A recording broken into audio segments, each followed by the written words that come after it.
Podtacular, the unofficial Halo Universe podcast, presents episode 615, Dare to Compare, recorded live on February 1st, 2018.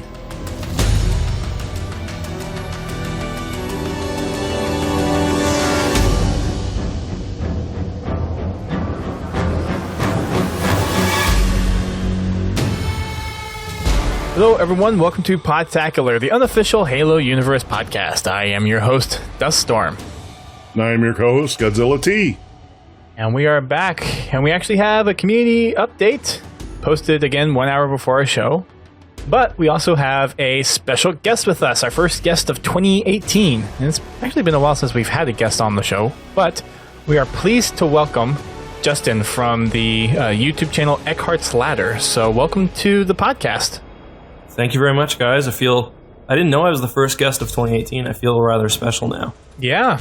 And it's been a few months, I want to say, before since we had our last guest. I think we had quite a bit on during the PAX show and then a couple during the fall season. But yeah, so you have the seat is nice and warm for you to enter into 2018 on. So thanks for joining us tonight. Yeah, I mean, thanks for having me. I remember reading about the Podtacular podcast back on Bungie.net in the day, so it's quite an honor from my end. We've been around for quite a while. Still going strong, so... As you can tell, we're in episode 615. Yeah, that's very impressive. It is a little crazy by my standards, too, because I've been doing it for a long time. But... we're going to get to Justin here in a little bit, do our little interview as we usually do with all our first-time guests, but we're going to go over the recent community update that got posted. Nothing big as far as news. There was a MCC development update that was posted by Sketch yesterday, which we'll actually talk in a separate podcast because that will probably be its own hour and a half long discussion. So we won't bore people with the details with that tonight, but we'll have another podcast here pretty soon to talk about that. Everything in the update is mostly product and merchandise related, and then a couple of HCS and weapon tuning stuff as well. So starting from the top, some new Halo Funko figures are finally out on store shelves. These were announced probably, I want to say 3 or 4 weeks ago. It was a new line of Halo Funkos, and they're finally out on store shelves. Master Chief, RB, ODST, and Sergeant Johnson are all out there from your favorite Funko retailers, which is pretty much everywhere. They've got Sarge with and without a cigar, I noticed, which is a real nice taste, and a nice touch, I think. It is. Oh, GT, there's another Godzilla in here. Imagine that. Thank you, Godzilla Gaming, for the follow. We also have some new die-cast figures from Nanotech. These were also shown, I think, actually these may have been last week when these were announced, but they're little die-cast figures.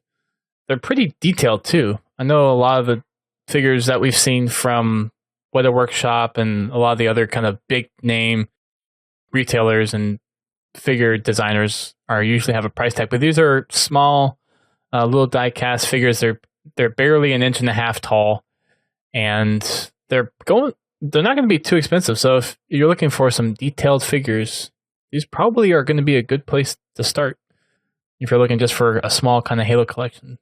There's a range of figures, including Cortana, Atriox, Vale, Arbiter, and June, and a whole bunch more. A pretty good starting set, actually. Yeah, not too bad.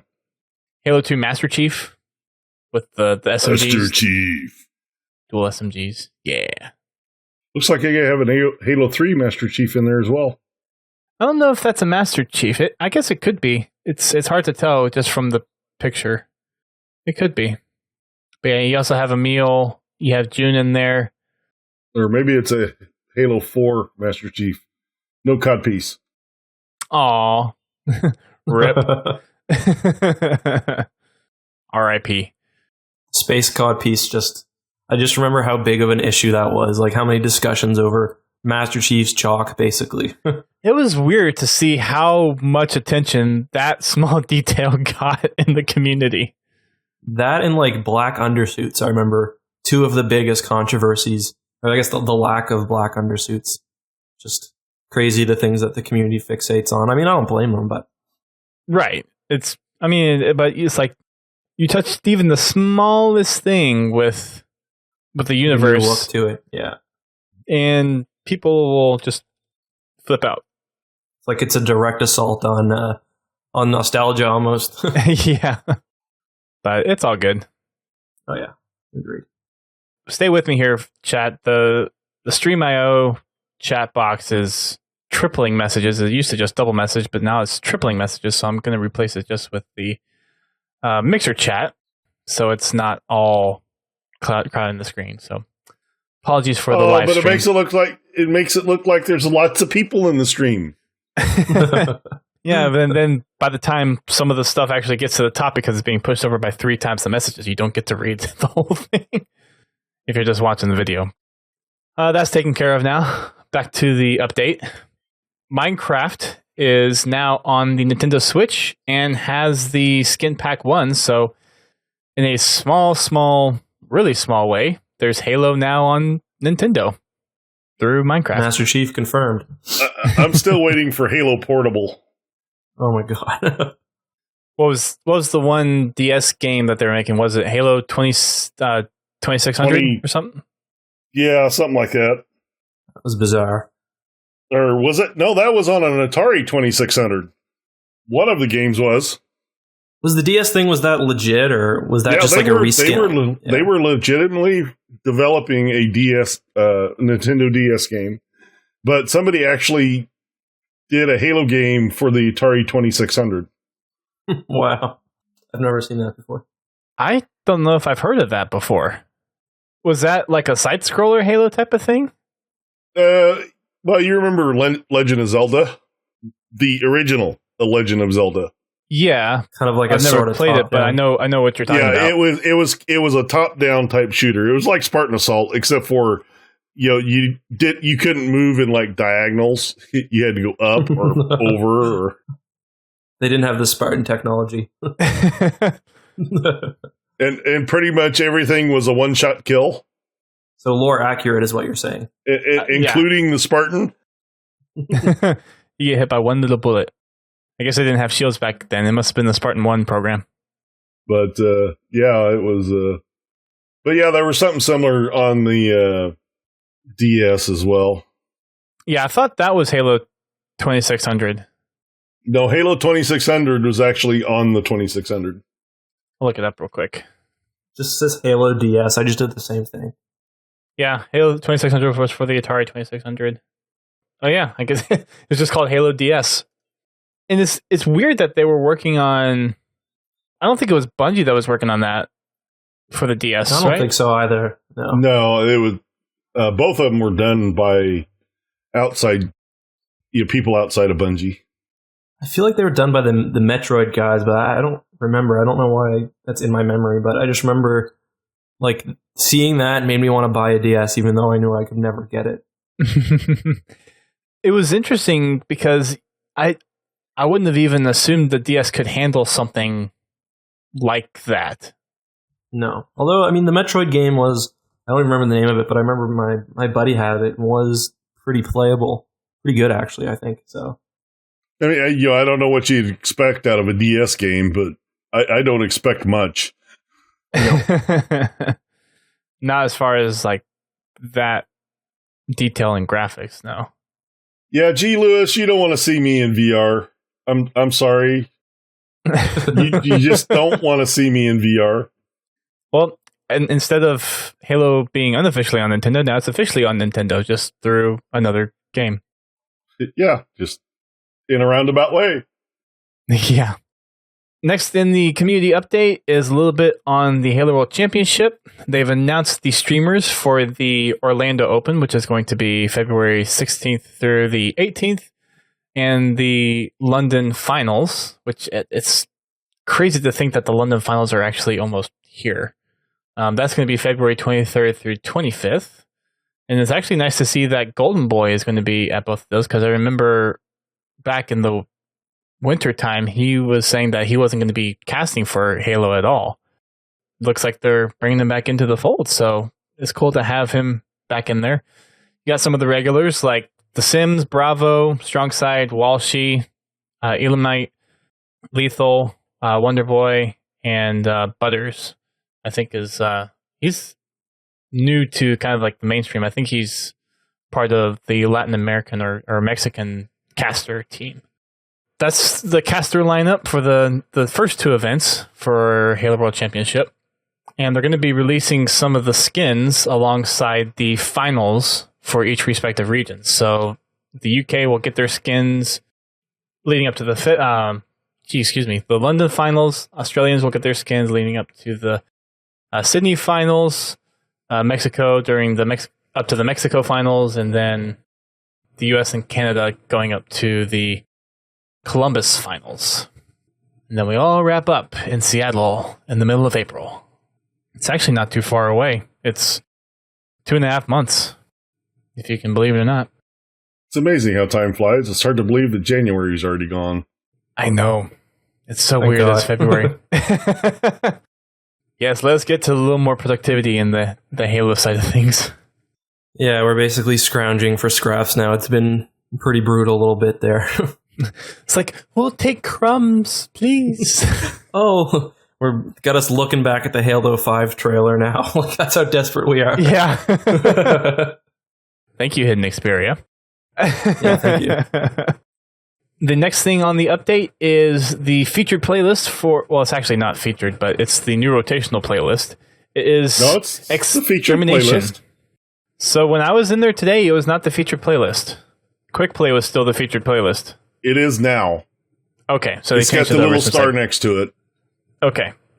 So that changed since I played it this afternoon about 4 hours ago. So the featured playlist now is Extermination. It replaced Castle Wars, so hope everyone had fun splattering people with warthogs and slicing people with swords. I'd rather have Castle Wars. Yeah, me too. Especially for some of the commendations. Especially flying from 10,000 feet up and just ground pounding someone. Or sticking someone, getting a lucky stick.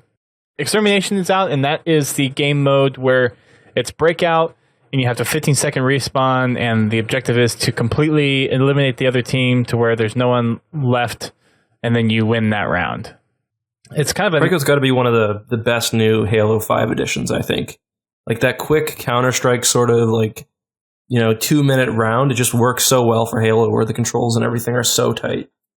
The downside of it is they didn't get picked up very well at launch. I mean, no, it didn't. There's plenty of customs around the breakout mode that actually work really well, but the breakout concept itself as being this new competitive mode never got picked up.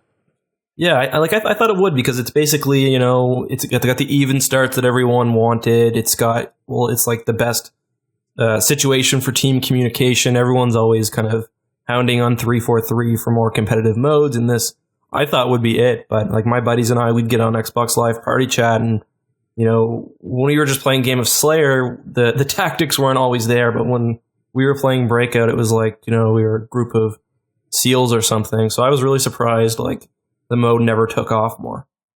I think part of the reason is they pushed the competitive portion of it too hard. Yeah, that's fair. I mean, I get it. They wanted to have a real competitive mode, but I think they just pushed it as too much of a competitive, and nobody really went into it. From a esports perspective, though, I didn't think it works really well with the current Halo formula, with how it is still that you have the respawn and it's the 50. I mean, that's how a lot of the Halo previously has been, and that's kind of a drastic change to go from right respawn, and it's because it's a completely different strategy, and you have no other game type that supports really. That. Yeah. Like the competitive Halo is largely about map control and like line of sight and stuff, especially on the older small maps or even the newer small maps. And I guess you're right, Breakout kind of throws that out the window. But I mean, it's so fun. I think it wasn't one of the first like real gameplay reveals we got to, wasn't that? At least, if not Breakout on a Breakout map. Like I remember when they were showing off like Clamber and the ground pound and everything. I think it was in a game of Breakout or something. And everyone was like, what's with this weird new Tron aesthetic that they're going with? Yeah. It was actually a Blur cinematic. I think it was Blur, but it was basically in the Breakout arena. Right. So, yeah, they touted that, and they actually promoted that during the press tour, I guess, when they did their press stuff right before the alpha, or the first public beta. Right. Yeah. And Breakout was a big thing. And I remember that. I had a lot of fun when with press with that. I played a lot more Halo 3 than Halo 4. Like, by the time Halo 5 came around, I was a bit more warm on the idea of playing, that much multiplayer. And then I remember when Breakout came, I was like telling all my buddies who had kind of moved away from the series a little bit that like this is going to be the thing that gets us up playing until like 3:00 in the morning. I don't know. It's still like we still had a lot of fun time, but it wasn't. Ultimately, I was hoping for a bit more longevity with the game mode. Yeah. Hey, G. Lewis, remember the Podtacular face-off stuff that we tried to do a little while ago? Breakout would have been perfect for this. We tried to do a little community one-on-one tournament ladder type of thing back in the Halo 3 days when I first picked up the podcast back in 2008, 2009. It never really took off because of people's schedules and not being there on time and not enough interest. So kind of the combination of those didn't. Sort of hard to organize that stuff anyways when you're dealing with consoles. Like there's a bit more, just hard to get everyone in the right place at the right time. Definitely is. Next in the update is some weapon tuning stuff. I'm not going to go into the details. You can read up on it if you want. Of course, the battle rifle is still getting retuned since the last tuning update. Yeah. Poor battle rifle. It's always getting looked at and dissected and changed up. I don't think it's ever going to get a break. Well, when they nerf it to the point that the pistol's more effective, I think you took it too far. Just a little bit. I don't know. I don't remember this many weapon changes in the past Halo games, but then again, we've never really had a system where you could dynamically change these elements so frequently and so easily, which I think that's just a testament to how they redesigned the engine to where they could make those tweaks and they can actually do it without complete overhauls, but still, ease up on the changes. On the battle rifle, about all they needed to do was just change the damage fall-off curve after red reticle range. Everything else was fine. It was just, the problem was it was too universal. And I understand where they're trying to kind of differentiate that out. I think one of the problems, though, is there's too many weapons in the sandbox now. Mm-hmm. And every weapon feels like it has to be viable. I don't know if that's the right approach to game design. Like, I do like how the pistol, like when you start with the pistol, you don't feel like you're totally gimped or anything. Like you can, take someone on if you have the skill, but everything being viable just ends up making, every weapon kind of like a reskinned version of something else in a way. Or it functions just a little bit differently, but at that point you're still looking at, okay, which weapon's going to be the better weapon? Okay, people are going to go to this weapon more. And I can appreciate them trying to balance out everything to where everything has a specific utility, but once you have so many weapons in the game, there's going to be favorites. You're not going to be able to balance out every weapon. Yeah, absolutely. I do kind of like the battle rifle DMR relationship in the game. I think they did that really right for like the first time, maybe. But yeah, there's still maybe more limited sandbox in Halo 6. Yeah. There's also the carbine, the DMR, since we're talking about it, storm rifle, and brute plasma pistol. They're doing some internal tests with that, so there'll be more tuning for that. And then there's a lot of feedback regarding the Magnum and the sniper rifle, which we'll also probably get a look at as well. There's a new 343 team spotlight featuring Mark Snyder, who does a lot of stuff with the HCS and esports side of Halo, kind of appropriate, being we're in the Halo World Championship stuff. So if you want to read that interview, then head on over to the update. There's also a few different radar blips couple of important things to note. The final Rise of Atriox comic comes out on February 7th.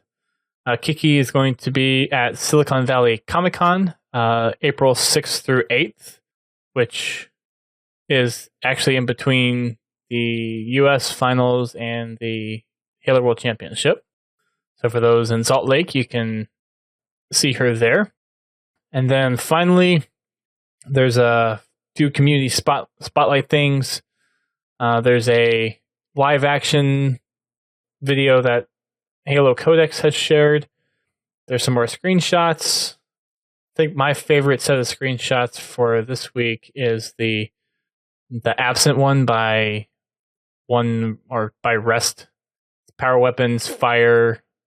I don't know what kind of armor that is. I couldn't identify one armor from the other. That pretty much wraps up the update.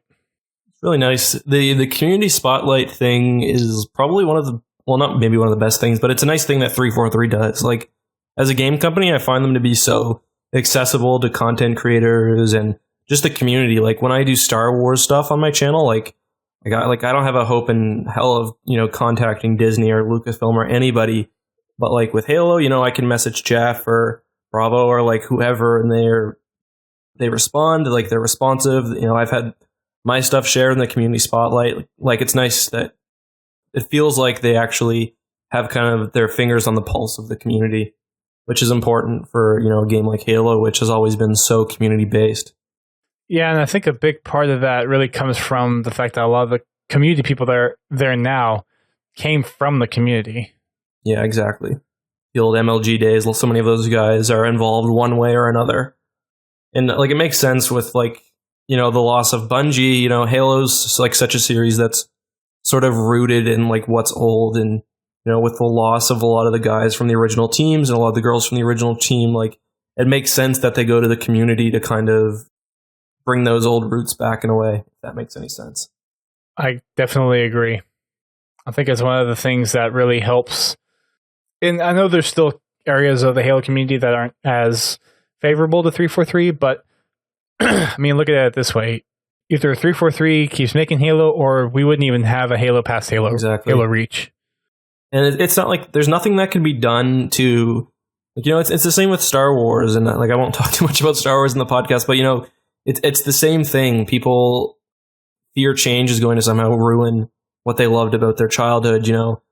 If you don't like Halo 4, it doesn't mean that Halo 3 is any worse off now. And like 343 is doing their best. Like, have they made some mistakes along the way? Sure, but I mean, every developer does. Yeah, exactly.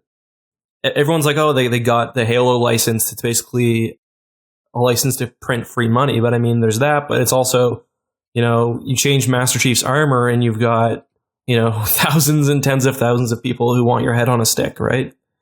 It is kind of an opportunity, but you're also walled in a way. And, they're trying. And it's really nice to see them continue to do so.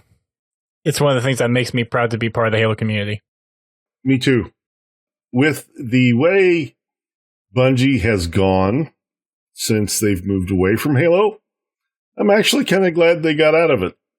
You better be careful. That's sacrilege to some people. And it's not so much what they've done with the game, just the decisions that have been made internally in Bungie. I'm not knocking Bungie because, as a company grows, things change. It's a fact of life. You can't help it. The company's base mission changes. I don't want anybody to threaten to cut any body parts off of me for saying that, but, I mean, No if promises. you take a really good look at it, if Bungie was still doing Halo games, where would we be? Some of it is definitely the kind of modern reality of making these like ultra AAA games too. Like, it's not, 2001 anymore. It's not even 2007 anymore. Like, making a game is not what it used to be. It seems to be a lot more expensive. There's a lot more people involved. Like, publishers are involved in ways they've never been before. And I guess it's like games are so expensive to make. It's like DLC is like the norm now, and maybe it has to be. Like, I don't know like how tight the budgets are here, but I mean, And it's also not like, Microsoft could make, 343 could make the perfect game, and it wouldn't be Halo 3 anymore, just because people can't. There's too many competitors now. Like no game will ever dominate like it used to back in the day. I don't think, just because it's just the way things are now. So to expect developers not to adapt and to change, even if it's not necessarily change that the user likes, I think is probably unrealistic. Well, the gamer themselves have changed since 2001. Yeah. The typical gamer's attention span is about the size of an ant's. No, continue with that. It's not necessarily too late. A bad thing. There's so many choices out there that are competing for that gamer's attention. Absolutely. And it's not just shooters. There are so many indie titles out there, AAA games. Just look at the Xbox Live Game Store. Look at all those games. There's a lot of saturation out there. Every one of those games on some level is competing with Halo. Multiplayer wise, it's just as crazy because you've got, you've got an Overwatch and, Counter-Strike, and you've got those, like the big guys, but then you have, whatever new flavors of the day are out there. And like, again, going back to like Halo 3, it's like, there was competition. I mean, there was Call of Duty, but I mean, if you were an Xbox gamer, like what else was there really? I mean, so I kind of understand. And again, it's not like when's the last time you've really seen a game have the kind of story-driven marketing strategy that Halo 3 had, like the diorama marketing piece and everything else. Like, I guess, Halo 5 actually came kind of, maybe not close because it wasn't near the same scale, but with like the podcast stuff they did, the audiobook stuff they did, it was, I guess, kind of in a similar vein, but it's just like 6 times smaller. The Hunt the Truth stuff.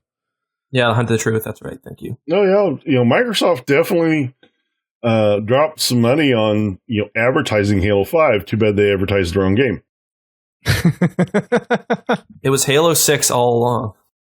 But it doesn't, I will say they spent less money advertising Halo 3, but that's just because everything was cheaper. If they did that same marketing campaign today, it would be ungodly expensive.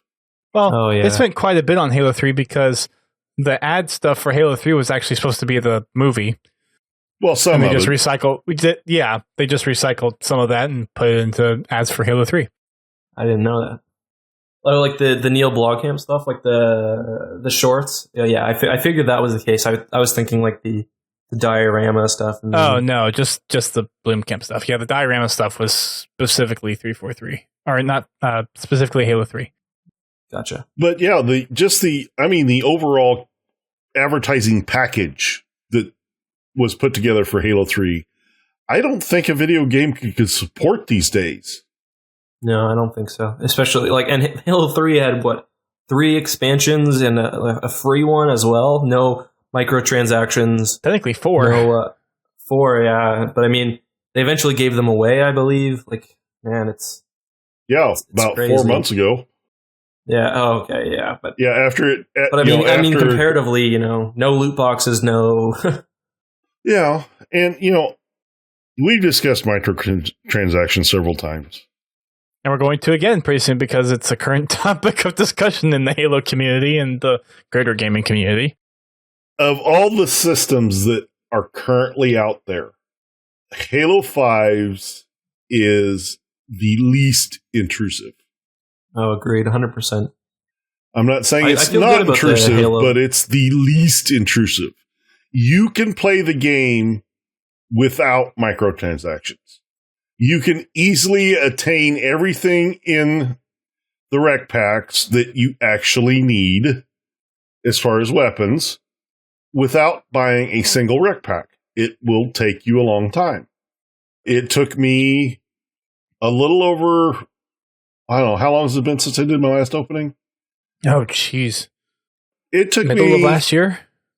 From the first time I played Halo 5 to the end, I think it took me a year and a half or year and 3 months to unlock everything. Now, I did buy some packs, but most of those packs were cosmetic stuff. helmet packages, or like the Voices of War pack that give you different announcer voices. And there is stuff in the game that you cannot unlock unless you buy packs. The HCS skin packs are a prime example. Those can only be purchased. And that's totally fine for me. Because and those now directly support the teams that you're buying them for. Right. Those I totally get. Because, for me, there's none of them I want. So, I don't want them in my random rec pool anyway. But for the people that really want those skins, they can just buy them. And they have no effect on gameplay. That's fine. I just, I have a problem with customization options being locked behind a paywall or a random loot box. Yeah. So are they still supporting the Halo championships with the proceeds from rec packs? Because I thought, at least when they were doing that, that was a great way to sort of give back. I don't think they are anymore. I think a portion of the money still goes there, just not as big of a chunk as it used to. I mean, it's a good way to kind of get the community going, and you kind of, even if it is ultimately, just a small portion, it at least feels a little bit less greasy, if you know what I mean. And I mean, that's one of the things that for the first Halo World Championship back in 2016, the rec packs directly funded it.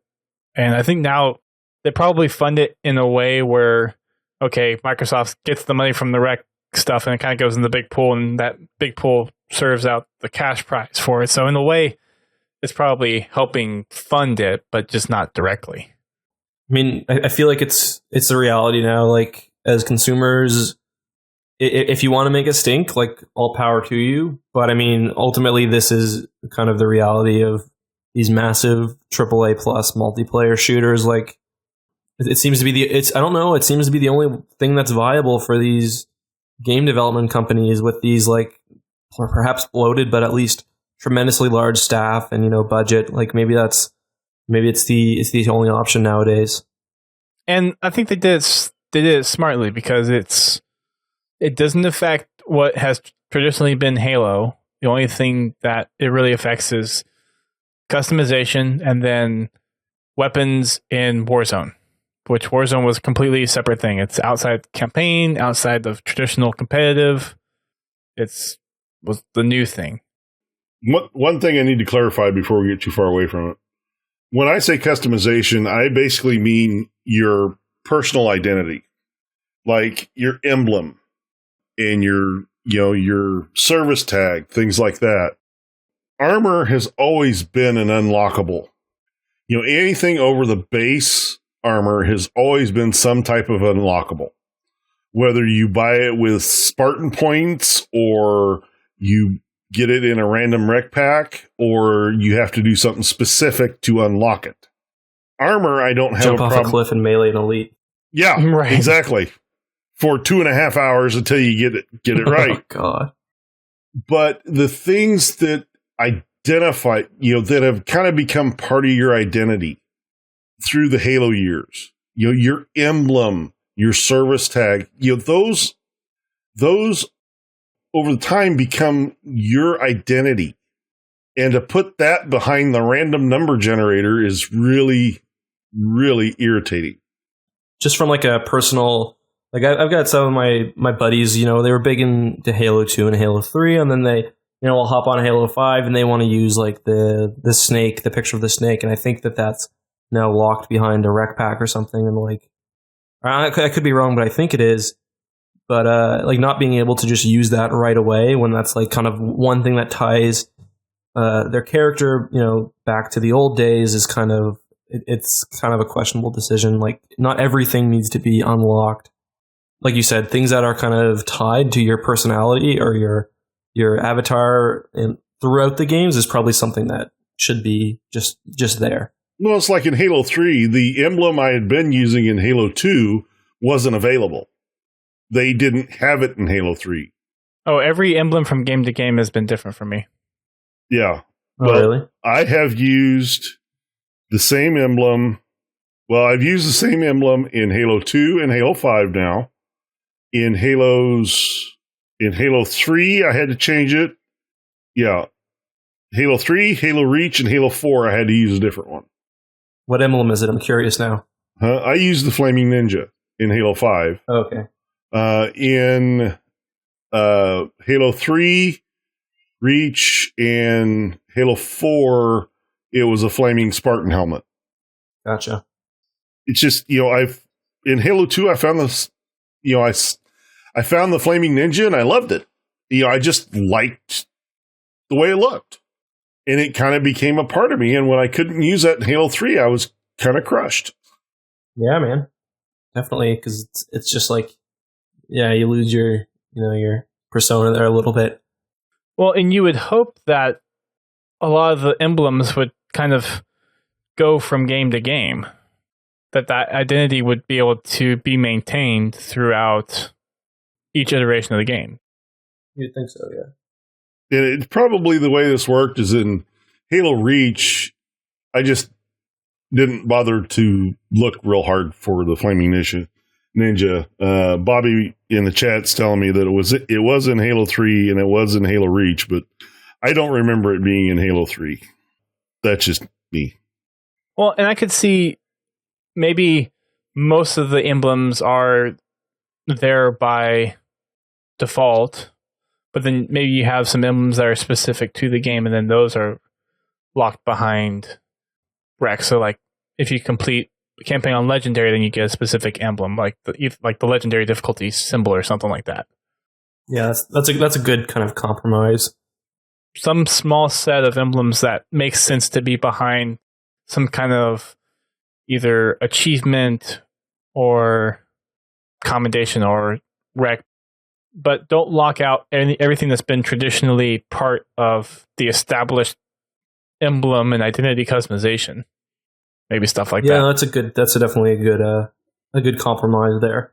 And then if the emblem's popular, you can always bring it into the next game just by default too. Well, we've rambled on a lot about the update with our little tangent, so apologies about that.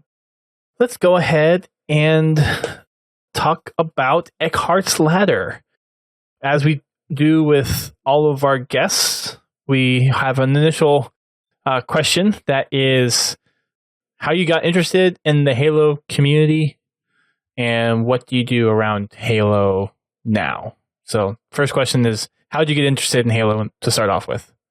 It's one of those things where like this I don't know, there was a time back when my local game store, or it wasn't even a game store, it was like a convenience store that happened to rent out Xboxes. Not just Xbox games, but actually Xboxes for the night. Was it a Blockbuster? No, it was like a mom and pop like pizza shop. It was like a pizza shop / variety store / like you could rent DVDs there. Oh, okay, like a Country Mart or something like that. Yeah, sort of. It was just like its own thing. Like it wasn't a chain or anything. But they had like probably 2 or 3 original Xboxes. And you'd get like this big duffel bag with it. Like I'm sure that this was something that like they weren't licensed to do this. They just bought some Xboxes and were renting them out by the night or whatever. Sure. I remember everybody was renting this game Halo, and I had no idea what it was. The way they explained it to me, I expected it to be like a modern, shooter. And a couple of my buddies had just gotten, like, this was very early on after the game released. So I rented it for the night, just like everyone else did. And I remember I got halfway through the first level on the Pillar of Autumn, and I couldn't figure out how to jump over one of those columns that fell over. And I ended up going to my buddy's house, and I forgot about it. Didn't even finish it. And like a week later, I was like, I don't know, don't get what the big hype about this game is. And then I came back and I beat the first level, which, to be honest, is not an amazing way to start the game off. Like the first level's okay, but then the second level, like actually on Halo itself, when you get out and you look up on the skybox, you see Threshold, you see the ring above you, the music comes on, the Banshees fly in, and like ever since then, I was basically hooked.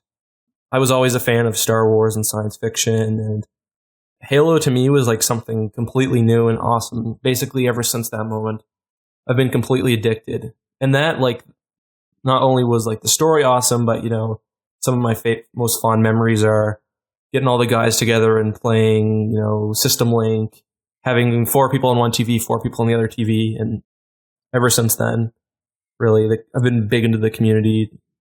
Yeah, here I am. So I have a YouTube channel now. I focus mostly on Star Wars, but I do make the semi-occasional Halo video, and I try to participate in the community as much as I can. Very nice, and we'll get into that in a little bit. I know for the most part, for people, at least our crowd, we've been hyping up you being a guest for a little while, so everyone that's probably listening now has probably checked out your YouTube channel at least already. Well, thank you. Give us a little primer on what it is your channel is about. Right. So, as I said, I do a lot of Star Wars stuff.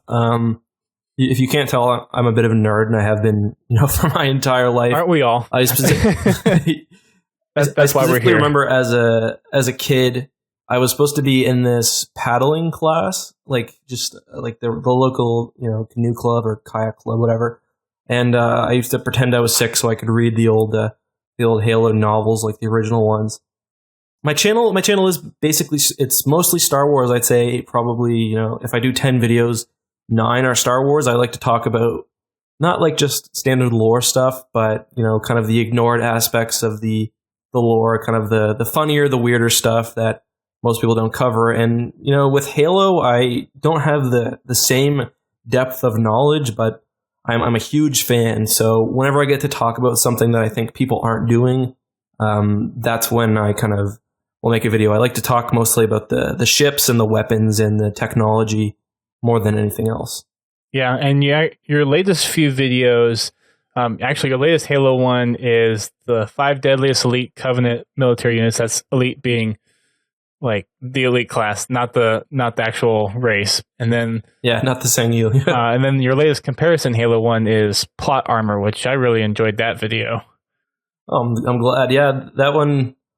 It's just like whenever I can bring, like I feel like it's nice to do Halo stuff and really anything other than Star Wars, because I feel like I'm reaching a whole new audience. And whenever you can kind of bring these universes together and kind of compare them in fun ways is really enjoyable for me. But it's also kind of dangerous, because one of the things I do on my channel is versus. So I'll put like a specific spaceship against another one. And if a fan's universe lose, they can be very angry. Somebody spoiled, someone spoiled The Last Jedi for me. They sent me a Discord message because they didn't like, at least I think, because they didn't like one of the matchups I did. And when you've got like, say, Star Wars versus Halo, it's just like that gets even more so, because people are like, oh, we're fighting for our franchise. If Star Wars wins, that means Halo's worse, or vice versa. It's funny that, well, I guess not funny. That kind of makes sense with it being the internet. But for me personally, I like seeing the comparisons, and it's more just informational. I think absolutely. It's not necessarily about which one wins or not. It's just, this is how this universe is designed, and this is how this universe is designed, and this is how they compare to each other. Exactly. That's like the entire thing. I mean, it's literally comparing. Like, you don't have the same base level. You're comparing. Again, I go back to Star Wars because that's what I know. It's basically a science fantasy universe with Halo, which is something, a bit more grounded at times, but also pretty fantastical in its own way. So, but it's fun. I mean, that's like what every, good nerd does. Like, they spend time shooting it with their friends, talking about, like, I remember staying up late with my buddy.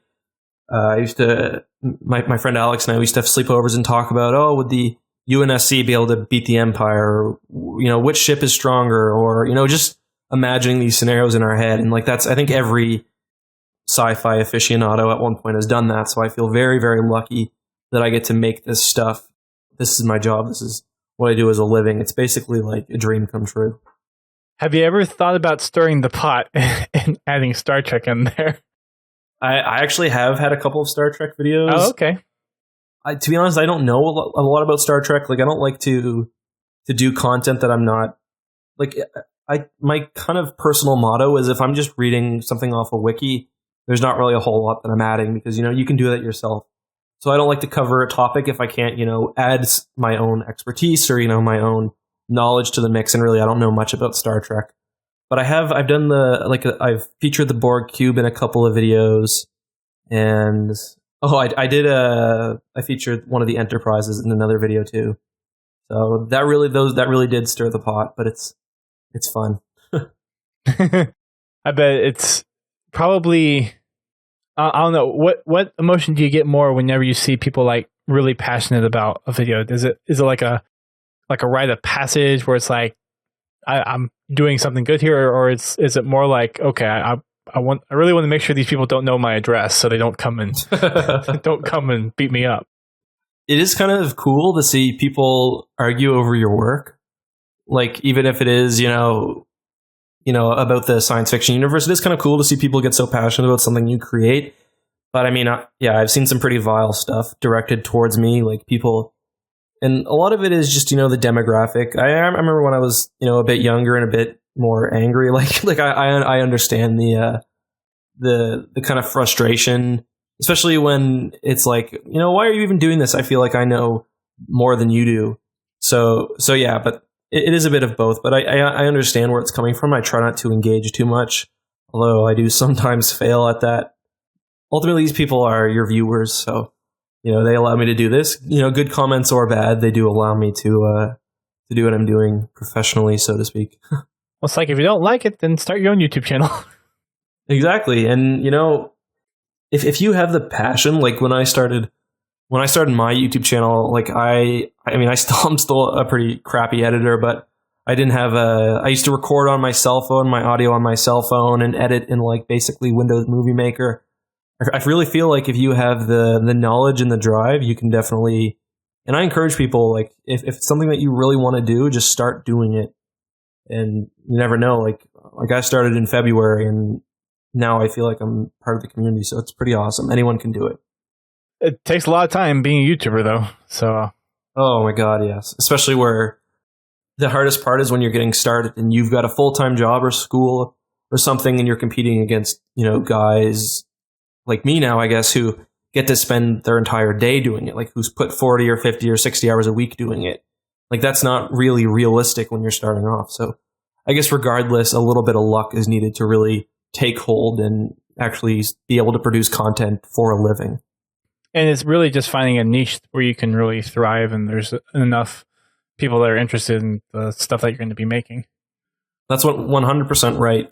One of the reasons that I kind of really started on YouTube was there was a specific video that I wanted to watch that wasn't created yet. And like I noticed that there was a lot of videos kind of like this that hadn't been made. And I'd been thinking about starting a YouTube channel for a while, but I really realized that even in 2018 or 2017 when I started, that there was this big area where no one was making content and I felt like I had the knowledge to do so. And there's still areas of Star Wars that are completely untouched. There's still areas of Halo. There's still areas in gaming. So really, you got to find a niche and then find a niche within that niche. So like when I started, I really focused on, the old Star Wars expanded universe and spaceships and, kind of videos that weren't being made. If you can do the same thing, like you can find like-minded people and you'll get an audience. Even if it's small at the beginning, you'll eventually get an audience. So moving into, I guess, a little more the applied stuff to what you've done, is there any particular section of the Halo lore that you really enjoy talking about? Yeah, I mean, more so over than any other kind of like general lore. I mean, it's kind of a boring answer, but I like Human Covenant War, and I really like the ships. Like I like reading about the battles and the technology, and I don't really know how to describe what I like. I just like Halo 3 was my favorite game of all time, probably, and I really like the story kind of as it existed at that point. And I'm not trying to say, screw Halo 4 or anything else. I'm not that kind of person. I still like the lore as it is. But yeah, I like kind of looking into the early Forerunner stuff too. But I do kind of like, I'm not a huge fan of the post 343 direction the Forerunner took. So like I like going back and reading the Halo 3 terminals. I liked when there was a bit more mystery, I guess.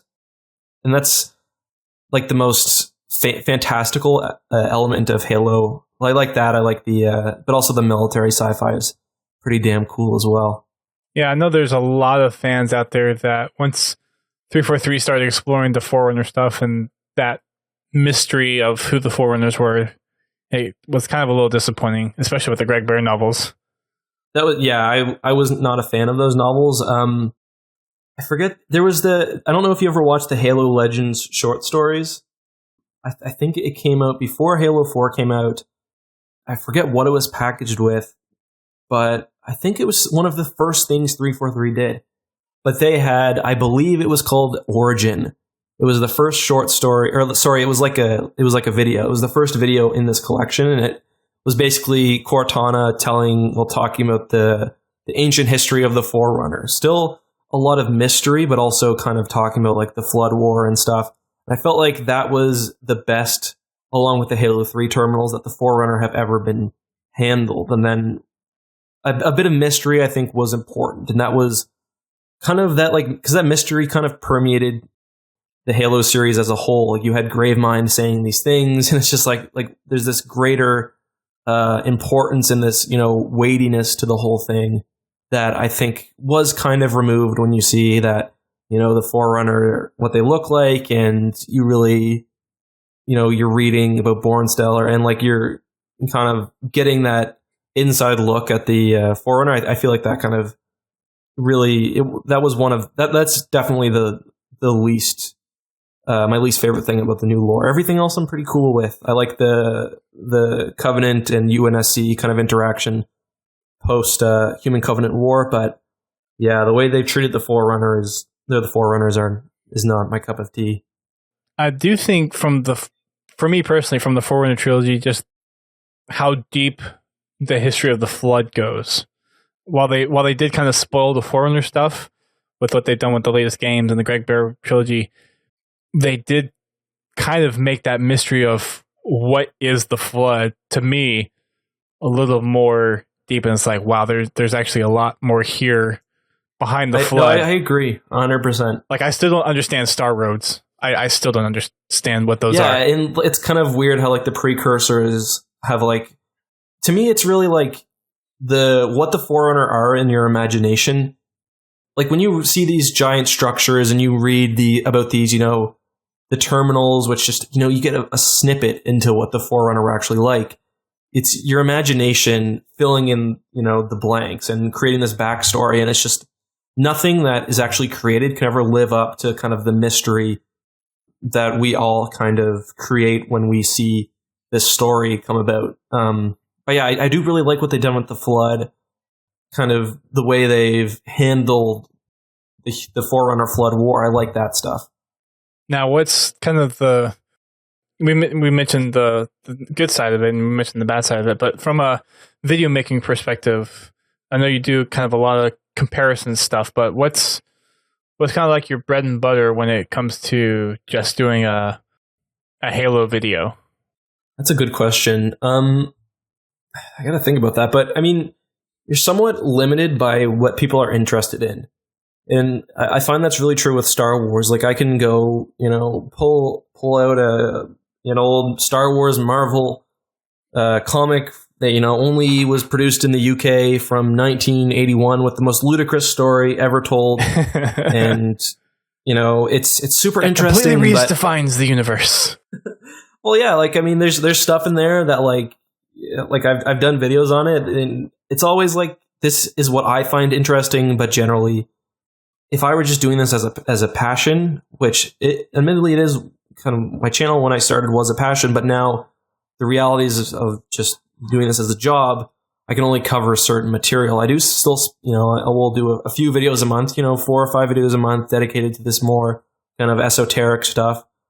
It's the same with Halo, really. Like, some people will be interested in, the nuances of the precursors or whatever, but ultimately you kind of got to package that stuff into a more widely accessible format. So kind of like where I talk about the nuances of some of the, the Covenant super soldiers. Like if I was just to make a lore video talking about any one of them, there's not that much interest there. But if you can kind of bring that into a more accessible format, then people enjoy it. I like talking about that whenever I can, but I mean, my bread and butter would probably be the ships, like the spaceships, talking about the different classes and, doing those versus matchups. I'd say that's probably where most of my views come from. So did you get Warfleet when it came out then? I didn't get it right away, but I have it now. That book was ultimately a little disappointing to me. I could understand that. Like, I wanted more, you know? Like, there are so many ships that, like, we've got... And they also kind of changed aspects of the lore, like how certain weapons work and stuff. And that's fine, like, I can understand that. But I'm kind of used to the Star Wars cross-section books, which were always, like, phenomenally well done and have so much detail. Like, I like some of the things that the book introduced, like the fact that the Infinity has a sister ship, or, well, it was never produced, but stuff like that I find really interesting. But I wanted a bit more, I think. But it was certainly a really good first step, and we didn't really see anything like that under Bungie, so, you know, props to 343. I just want more of it. And when I was there during PAX this past year, they did say there was a lot that they had to cut in order to keep the price down and affordable, and from a timeline perspective, actually be able to meet it, they actually had to end up cutting a lot. And they actually showed us a few things that was going to be in the book, but didn't end up making it. There was also some talk about possibly doing another book if there's enough interest in the future. So it might be that there may be more kind of that stuff down the road. And for you and the rest of the community, if you want something like that, then all you got to do is make sure you buy the book. Make sure you buy the first one and tell 343, hey, you like what you're seeing, we want more. I find it a little strange how, like, space combat generally has been sort of ignored by Halo lore.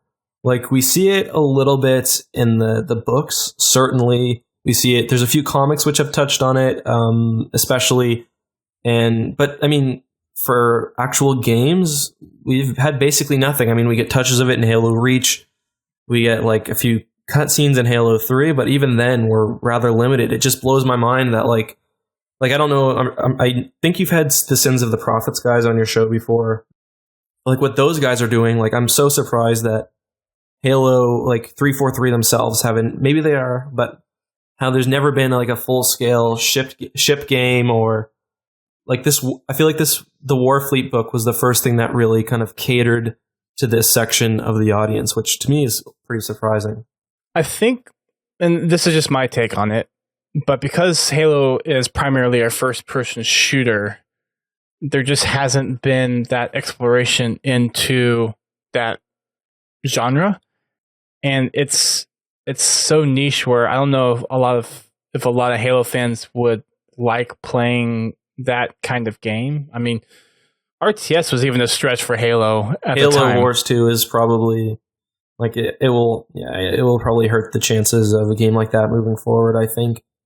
Yeah, it was one of the things that kind of was, okay, what are you doing here, Halo? And then it was like, okay, we're kosher with that. It's all good.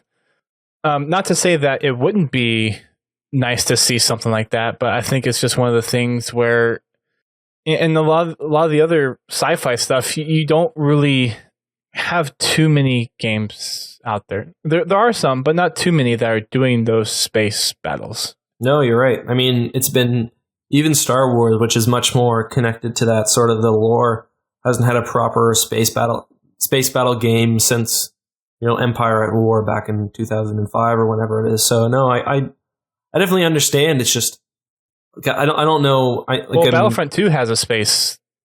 Yeah, I mean, it does, but it's still not, like, on the scale that I think a lot of us would like.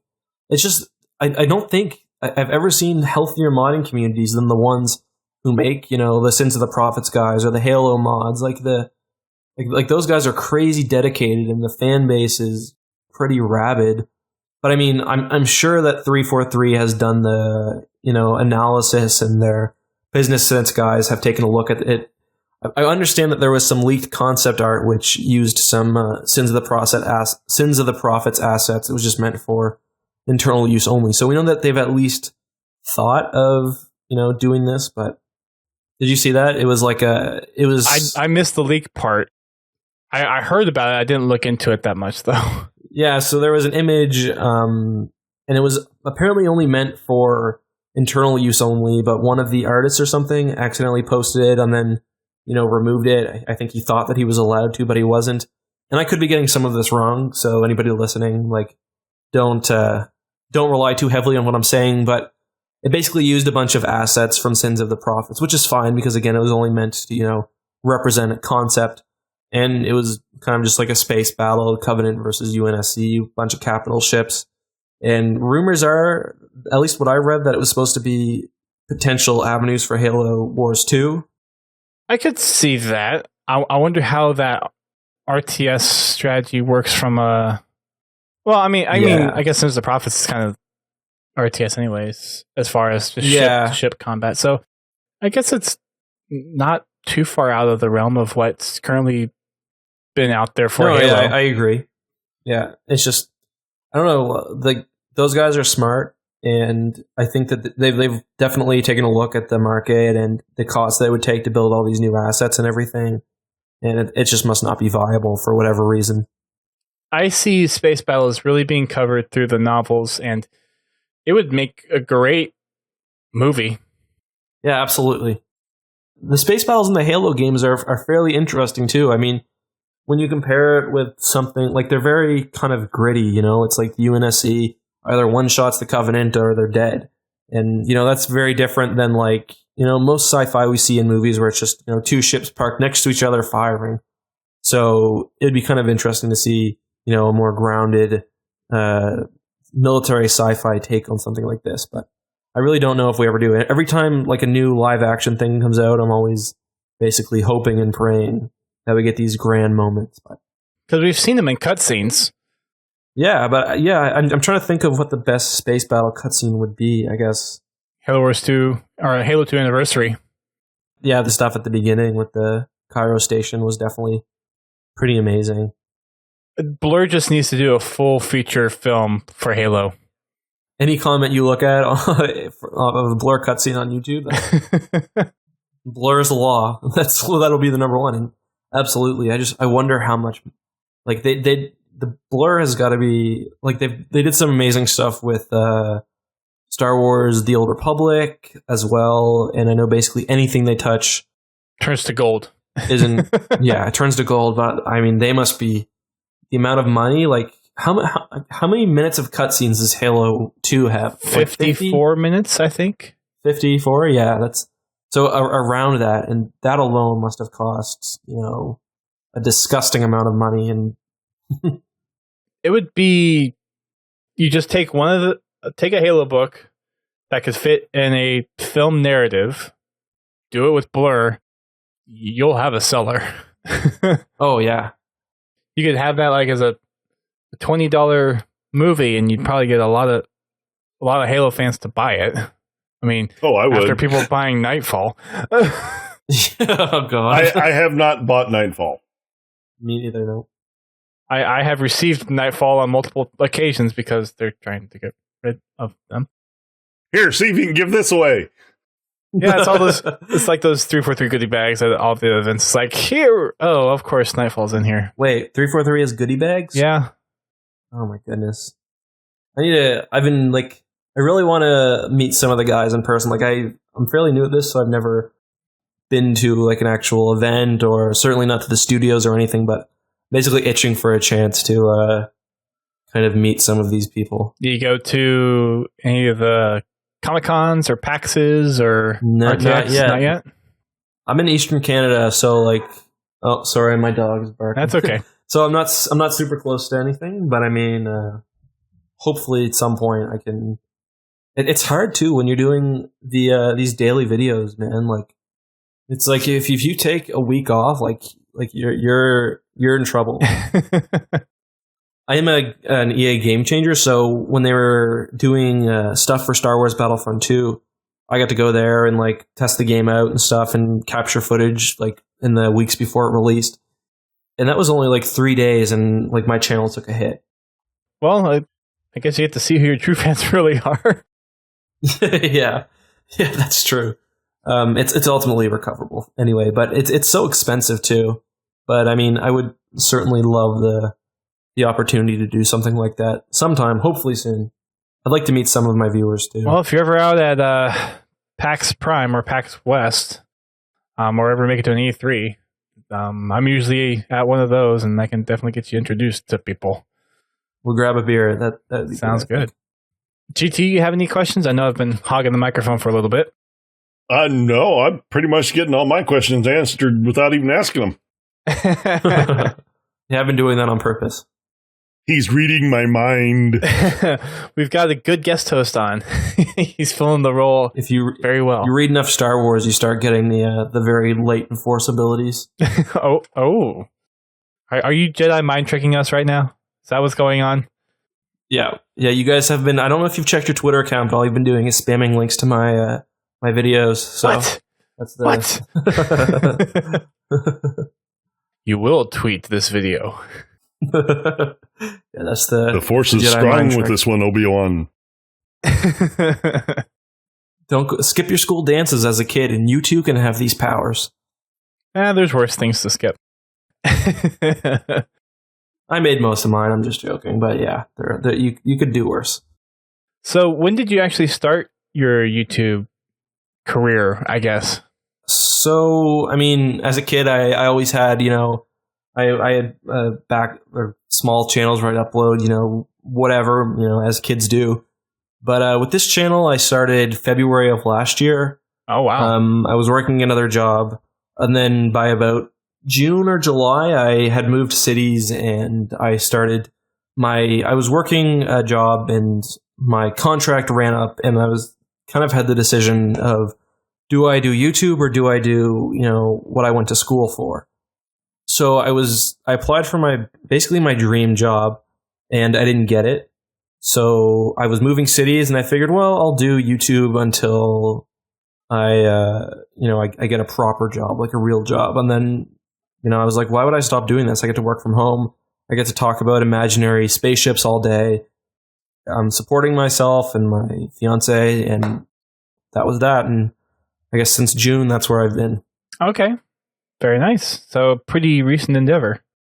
Yeah. Oh yeah. Super, super recent. It's been a learning experience, especially where, like, if you go watch my early videos, like they're not good. I mean, I'm not saying my content is, phenomenal or anything, but, it's interesting to be able to spend, 8 hours a day dedicating yourself to trying to learn something that, you'd never touched before. Before I started YouTube, the most experience I'd had with this stuff was, Windows Movie Maker for school projects back in junior high or whatever. Oh, I cringe when I go back and listen to my old recordings when I first started podcasting. Oh, yeah. It's just like, the good thing is, you do anything for long enough. Like, if you spend the time, doing anything every day for a few months, eventually you get, serviceable at it.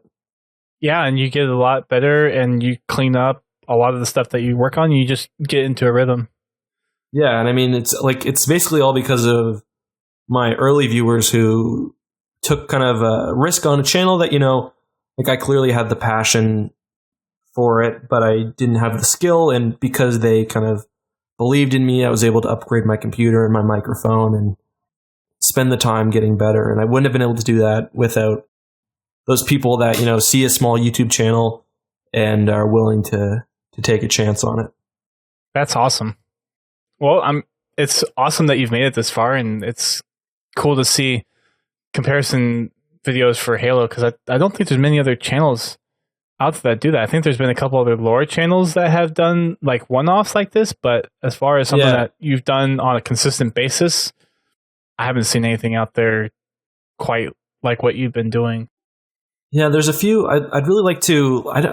I'm kind of embarrassed to say that I don't really know any of the Halo YouTubers personally. Like, I know I've kind of had little chats with Hidden Xperia, but nothing like on an intimate level or anything. And yeah, I don't think I've had any conversations really with any Halo YouTubers. Like, so in the future, I'd kind of like to move further in that direction if possible. Sure. There's quite a few communities out there. You've got Hidden Xperia is one of the big ones. You also have Toa Freak or Halo Cannon. Yeah, I've seen all those guys, and yeah, they're all growing fairly well. Like, there's not quite as much competition as there is in the Star Wars niche because Halo is a slightly smaller market. But it's good to see that those guys are, they seem to be good guys making content, and they clearly, like, they know much more than me, and They obviously have the passion and the skill, so that will take them far. So I don't know if any of you guys are listening, message me on Twitter and we'll get something started. Yeah, they're out there. Oh yeah. You've got a good following too, so you've stuck with it, and you're also making great content out there. So, I mean, kudos to you for sticking with it. And I know you're not directly in the Halo communities as far as the lore stuff go, but you have your own formula that you've developed, and you're sticking with it, and you're making great videos. Yeah. I've been enjoying it. Erkibu is. I really appreciate that, man. Erkibu is well known within the Halo fan base as it is, anyways.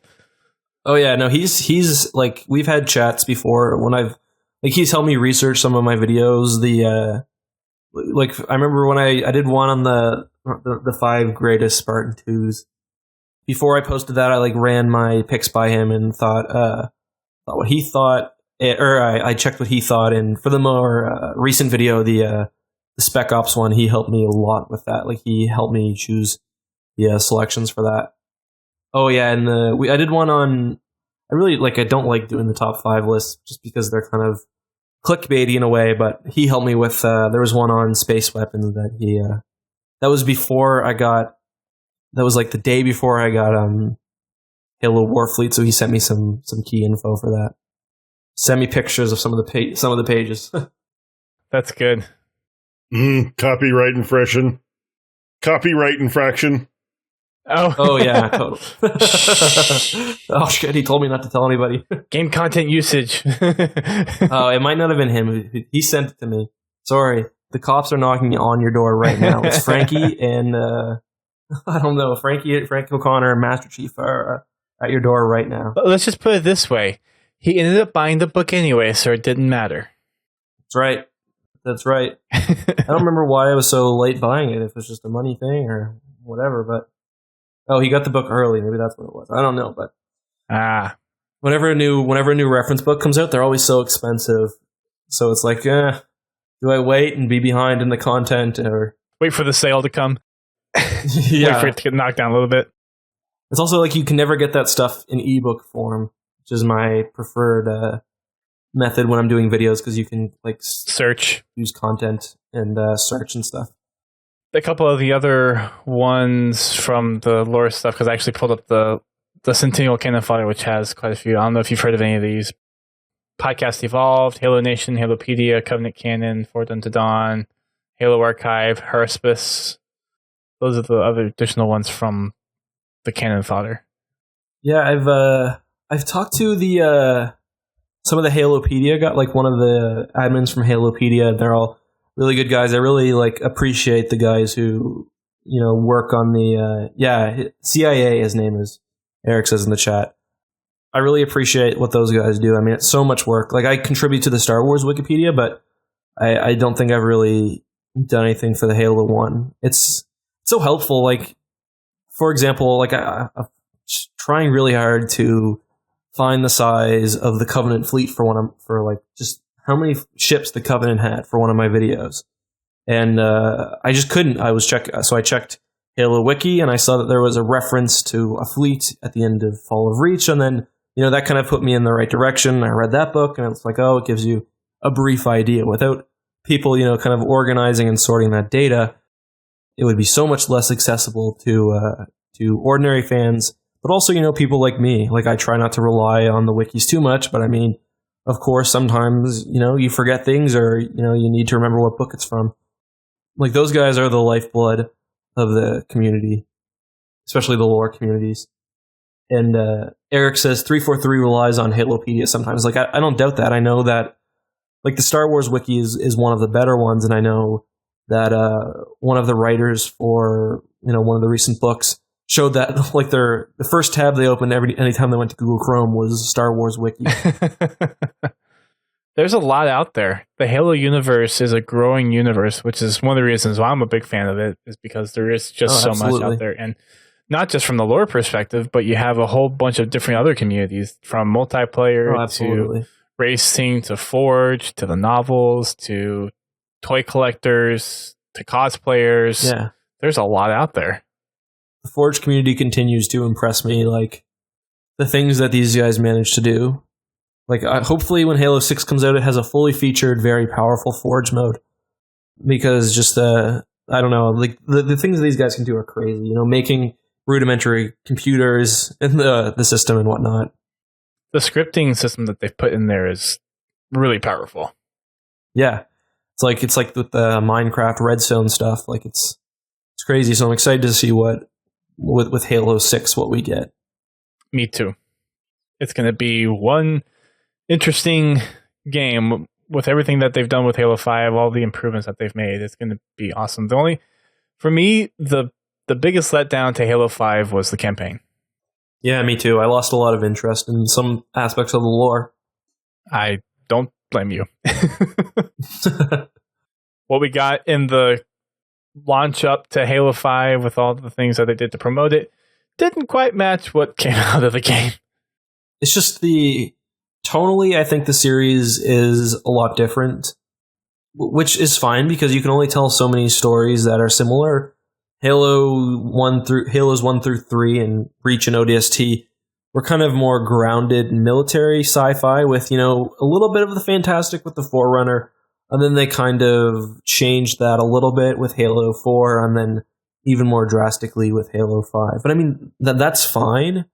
It's not necessarily the way I would have handled the series, but I mean, you've basically told Master Chief's story by the end of Halo 3, so something had to be done to kind of switch up the narrative. And I don't want to rag on 343 or anything because, again, like I said at the beginning, and I think you guys echoed, like they've got a monumental task, and what they do with the story in Halo 6 is going to be... I'm curious to see where it goes from here. Yeah, me too. There's also a lot of open ends through the novels that have been left open that could be explored as well. Yeah, the Halo EU is fairly healthy, I think. Really healthy. Like the comics seem to be...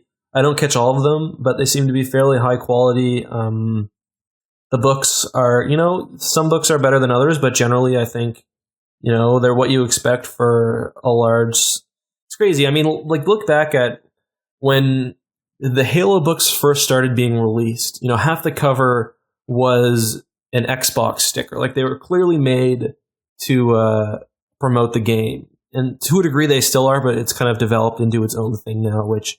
Like, some people are much more into the Halo novels and the EU stuff than the actual game stories. When at the beginning, you know, it's thankfully the books were very good, but you know, they were clearly made to promote the product.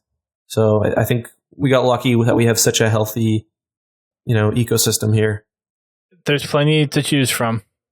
Oh yeah, absolutely. I mean, there's something for everyone, which is nice. And I mean, if you don't like the official lore stuff, like there's, like, I mean, my buddy used to write fan fiction on the Bungie.net forums, and you know, I know that if you are interested in the universe, there's a place in the community for you, whether it's on YouTube, whether it's on Reddit, whether it's, you know, on whatever Halo fan site or within whatever book or whatever video game, or there's room for everyone, which is, you know, really nice about Halo.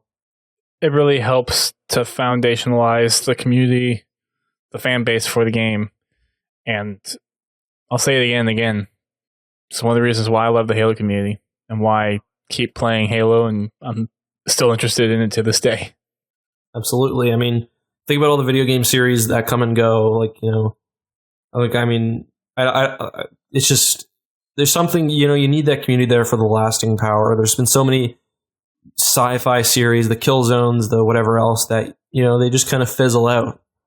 And that could have been Halo, but thankfully it's been well established, and you know, there's something truly special there, and I do mean that. There certainly is. GT, you got any remaining questions you can think of? No, I can't. All right. Well, I know we've picked your brain quite a bit. Thank you for being on the show. It's been a pleasure having you on and talking with you. Been an absolute pleasure being on. I've been really excited to, like, since we started talking, I've been really excited to get on this podcast. So maybe we can do it again in the future, because I had a real good time. I'd love to. Shooting the stuff on Halo. My favorite things in the whole world. yeah, maybe we could do something in the future where we could do a discussion on a comparison video. Maybe time up a comparison that you have and that's exactly what I was get thinking. a little bit of a round table going and have a nice discussion. Maybe Eric Kibu can hop on again. Oh, has he been on before? I thought he's been on at least once. I can't remember.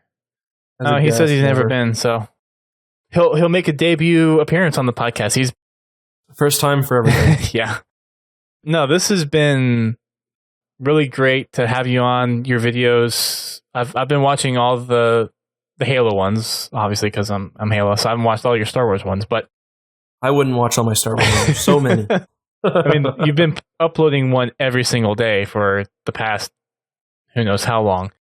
All the Halo ones that I've watched are really great, well produced, and I think it's worth people checking out at least. If you're looking for a little bit of a fresh perspective on some of the Halo stuff, and if there's other sci-fi universes that you're interested in. So I guess really quick before we wrap it up, what's kind of your full gambit of sci-fi? Because I know you're primarily Star Wars and Halo, but what's some of the other sci-fi franchises that you focus on? So I do Halo, Star Wars. Like I said, I'd say Star Wars makes about 90% of my content, but I'll also talk Mass Effect on occasion, Battlestar Galactica. But I have a really close group of YouTubers. Space Doc is one. He focuses on the ships. The Templin Institute, he focuses on the various factions. And then the other Star Wars YouTubers that I work with. So between all of us, I'll get the occasional Babylon 5 stuff or, a Star Trek video or Stargate or whatever. But I mean, me personally, I tend to keep it to Mass Effect, Halo, Star Wars. And then I'll do occasionally a random movie. Like I did one on the Iron Giant, one on Independence Day, and recently I did a War of the Worlds one as well. That was actually a Halo one. It was Scarab from Halo versus the Tripod from War of the Worlds. Very nice. Oh yeah, I missed that one. Yeah, I think it was maybe last week. I don't think it did very well, so that helps determine whether YouTube is likely to show it to you or not. I will warn you, if we do kind of do one of these roundtable versus discussions, be prepared to hate each other because they get heated, at least in my comment section. We've had some good discussions on the podcast before. We've had some roundtables discussing different aspects of games or books or lore or whatever. So we usually keep it pretty civil. You guys are 600 plus episodes in. I mean, among the various hosts, so I don't think a simple conversation is going to be enough to kill it. At least we hope not. No, I'm sure it'd be fine. So you are on YouTube primarily, EckhartsLadder, on Twitter and Facebook as well. Where else can people find you? Yeah, mostly YouTube, but yeah, also Twitter. I've got a second channel on YouTube, which I've just started posting. You can find links to all of that stuff on my main channel, but also my Discord. We've got I think we've got about 4,000 members now, and we've got a Halo channel which is very active. Maybe not quite 4,000. Eric says 3,500, but some good discussion there. And in the coming weeks, I'm going to really be promoting that. And I'd like Halo to kind of be a big community feature of the Discord. So if you guys are interested in that, or just Star Wars, or talking to nerds or myself, I'm reachable there. You can find that at discord.gg/EckhartsLadder. Ah, you got one of the sponsored servers, or not sponsored, but partnered servers. Very nice. Yeah, in the coming weeks, I just gained like the next level up. It's like premium sponsor, so they're going to be helping us promote the server on a bit of a wider scale. Very nice. So make sure you check him out on all the social media platforms. I'm going to join your server right now, actually. Awesome, man. I'll message me later, and I'll make sure that they get you a special rank. Eric's a mod. He can do that. He should see me in there already. He's very active on the server, so. Yeah, I can tell. You've called him out in a few Halo videos already, so. I have, yeah. All right. Well, for the remaining wrap-up of news, there's some community updates that we'll touch on before we completely wrap up. It looks like Halo Reach detailed stats on Waypoint are actually going to be going away on March 1st. You can still get them in-game, but with some of the updates to their privacy policy, that actually violates some of that stuff, and it's running on legacy hardware. So they're going to be shutting that down as far as the web access to the detailed stats on March 1st. You can still get the detailed stats in-game. You just will not be able to get it through the website. It's always so cool how Bungie had like the heat maps and like the degree of stats that you could get was like definitely one of my favorite things about Halo 3. I remember like waking up and being like, oh, my kill death ratio is only 1.01. I can't have a bad day today. It would be nice if they kind of kept some of those stats throughout some of the games. And I know there's a lot of computational power that is driven towards doing that kind of stuff. But from a community perspective, I think that really helps. And especially if you're looking at Forge, and I know there's not as much focus on Forge for competitive now as there was back in Halo 3, because Halo 3 really utilized some community forgers to make some of those competitive maps. For forgers that would be making competitive maps, it would be nice to have those heat maps to determine, okay, maybe I need to change a couple of these things with my my map flow or whatever. Maybe we need a wall here because people are getting sniped across the map. Maybe Halo 6 stuff. Who knows? Maybe. I forget if we announced this on the podcast. I know we retweeted it when it was first announced, so if I haven't mentioned on the podcast, my apologies. But the Forge Hub Grand Prix contest has been live since January 19th. Submissions are due February 19th. It is basically what's the word I'm looking for? It's making race maps, but it's focused more on the aesthetics of the tracks. Obviously, it still has to be functional, but the judging is going to be based on how it looks. There's some well-known judges that are going to be in there: Bacon Media, Decane23, Shoddy Person, and Sir Iron Wolf. Some of the information as far as the intricate details on submission requirements are over at forgehub.com. And again, submissions are open until Monday, February 19th at 11:59 p.m. Eastern Time. And then the judging will be starting at the final week of February, probably with an announcement in early March. First place gets $250, second place $150, and third place $100. That's no joke. Nope. Dude, I would highly recommend you go check out the trailer for the competition because they put some serious work into that. It's pretty cool, I will admit. Forge Hub actually does a pretty good job for their contests of really making good promotional assets. They've had a few other competitions and contests in the past where they've had trailers, and they put some good work into it. So definite kudos to them for keeping up with doing the contests for forgers. They've been around forever too. They've been around since the Halo 3 days. It's forever in terms of video gaming. Well, forever in terms of Halo too, because I mean that's been more than half of Halo's lifespan. They used to have a pretty active YouTube channel, didn't they? They did. They had some Forge tutorials at the beginning of Halo 5's lifespan, but those kind of quickly died off as well. I think. Didn't they in the Reach days used to like have a weekly map and stuff too? Or am I thinking of a different? They had it, and another Defend the House. Maybe did they have it too? Or Halo Customs used to have features for Forge maps during Halo 4, I think. Defend the House did the Mythbusters stuff. Mythbusters, yeah. I thought they did. For some reason, I thought they did map highlights too. But I remember when Reach came out, I used to watch a lot of videos of cool maps and stuff. Reach was, aside from the dull palette of colors. Oh my god! Yeah. Reach was the first game that actually had a really good, intricate Forge system. And granted, Halo 4 left a lot to be desired, but Halo 2 Anniversary really set a lot of groundwork for Forge and Halo 5, which I know a lot of people knock Halo 2 Anniversary pretty hard for Forge, but let's be honest. Because of it, it laid a lot of groundwork for what they did in Halo 5 Forge. It really did. Definitely. Oh, yeah. Hopefully that all will bring us something great in Halo 6. As long as we launch Forge with Halo 6 when it launches, I think the community will be happy. Do you think there will be the Windows tie-in for Halo 6? Like on Forge, like the ability to make maps on PC? maybe post-launch.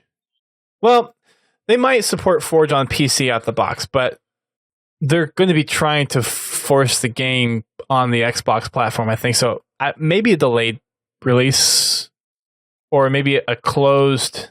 Well, let me put it this way. They'll probably give that Halo 6 Forge tools to kind of the known forgers and do kind of like get people hyped. And test the capabilities. Like, okay, we know you guys know how to use Forge tools. You can make maps for us using Windows, and we'll release it to the rest of the community after you guys have time to break it in, basically. Yeah. Give it to you guys, and we'll let you break it, and then we'll fix it, and then we'll give it to everybody. It's still pretty cool that you have Halo 5 multiplayer for free on Windows, though. I mean, that is nice. It's not matchmaking, and there's no Warzone and campaign, but still, for free, it's pretty nice. All they had to do was add keyboard and mouse support. And that's kind of the difference between Xbox and Windows, because Xbox is basically Windows 10. Just a custom shell of it.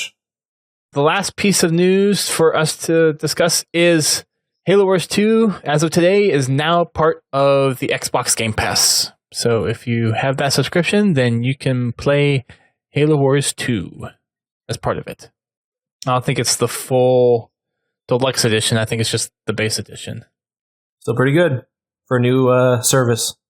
I think Game Pass is going to be the trend that we see. I think it's going to work out well for Microsoft. Yeah, there's a lot of retailers that aren't very happy, though. Oh, yeah. I mean, but Blockbuster wasn't happy when Netflix started gaining popularity either. That's very true. Be the way of the world. Very true. Yeah, I mean, it's the way that people are consuming media now. It is. And, it's just expanding to include video games. People are, the big difference is, in a video game, you actually download the game. You're not streaming the game. And, it's also part of the reason GameFly is so popular. Because there's people out there that they just want to play games. I've got one friend that the only reason he plays games is to get gamer score. That's his whole purpose to playing video games on Xbox. I have one of those friends too. Well, we're not really talk much anymore, but back in the Halo Reach and Halo 4 days, I used to play with him a lot, and he was actually, as far as Gamerscore leaderboard, he was 12th in the world for Gamerscore. Well, this guy, before he got reset because Microsoft decided he had to be cheating, was in the top 10. Yikes. That sucks he had to get reset. Poor guy. That must have been devastating. Oh, it was. I think after that, he pretty much gave up on it. I wouldn't be able to restart. I don't know that he ever got back into it. I don't blame him. But yeah, sucks. He had a GameFly subscription, and he would get a game, and he would go through and just grind it out and get every achievement in the game and then send it back. And he's a good video game player, because, I mean, most games, 2 days max, and he would have all the achievements. Unless it had a bunch of timed-based achievements in it. The Halo, the Chief Collection has some pretty rough ones, doesn't it? Isn't there some, like the Vidmaster ones? It's like there's some rough ones. Play in it there. blindfolded with your feet. Yeah, one of them is complete every campaign on Lasso. That's what it was, Lasso, not Vidmaster. Yeah. Well, I mean, even some of the Vidmasters made it into the achievement hunt for Master Chief Collection, and it's, I mean, you complete all the achievements in Master Chief Collection, you have accomplished a great and difficult task. Yeah, it must be under 1% of people that have I'm done sure it's so, under 0.01% of people. Yeah, probably. Yeah, 1% is fairly high, yeah. Because there's a few just campaign achievements that I've gotten recently that aren't that hard to get, but it's been like 0.6% of people that have gotten this achievement. The bulk of the achievements in Master Chief Collection are rare achievements, because under 5% of the population that plays Halo or the Master Chief Collection has it. I'm determined to get Lazo at some point, though. So the friend I have, he's ranked 240 right now. He used to be like number 12 back in 2012. But I did a search for just the leaderboards for Gamerscore. The number one person right now is Stallion83. He has 1.7 million Gamerscore. Jeez Louise, I'd be putting that on my resume. I'm sorry. I'd be applying to be like a game tester mechanic, and I'd be putting that on my resume. No, just anything. Applying for this lawyer job. Well, I have the most gamers points in the world. Dedication, dexterity, intelligence. I don't know. Not a bad argument. A quick update on our Spartan company. We still have 3 of them at level 4. Forget to pay the toll. Still need another 20. That's our closest level 4. Still needing to kill lots of Marines. We still need another 2,961 to get to level 5 for that one. Closest level 5 we have to being completed is kill an enemy Spartan with a ground pound. We need another 405 for that one. And at the very bottom of the list is, sorry mate, kill Marines. Still on level 4. Thanks everyone for tuning in. For all the new folks that came over from EckhartsLadder, thanks for tuning into our podcast tonight. We record on Thursday nights at 9 p.m. Eastern Time. Hope to see you back here. We talk about Halo news, community updates. We'll be talking about some of the Halo World Championship stuff as it becomes a little more relevant here in the coming weeks. We'll be getting some new guests on. We're actually doing another book this month. We're doing Legacy of Onyx, and Gallery Books is actually partnering with us to give away some books. We're still working out the details of that, so we'll be giving away a few copies of Legacy of Onyx and Smoke and Shadow over the next couple of weeks. And I believe the week of the 19th is when we're going to try to do that book as a podcast. So if you have the book, read up on it, get refreshed, and we'll be discussing it during that week. So that would technically be the 22nd of February. Check us out on all of our social media platforms. We are on Twitter, Facebook, Instagram, YouTube, Twitch, Mixer, Xbox Club, Spartan Company, all that stuff. If we have it, just search for Podtacular and you will find it. Make sure you check out our podcast network. We're part of a network of gaming-specific shows, including Critscast, which is a TF2 podcast, Podcast 76, which is an Overwatch podcast, Guardian Radio, which is a Destiny podcast, The Learning Cliff, which is an EVE Online podcast, and then Work in Progress and How to Murder Time. You can check out all of those podcasts over at thepodcast.com. I want to give one final thanks to Justin for coming onto the show. It's been a pleasure having you on. Pleasure's been all mine. Thanks for being our first guest of 2018. Well, thanks for having me. It was, as I said, a great honor and pleasure. We'll be greatly anticipating the next time we'll get to have you on the show. Again, everyone, make sure you go check out his YouTube channel and Discord and follow him on social media. And we will catch you all next week.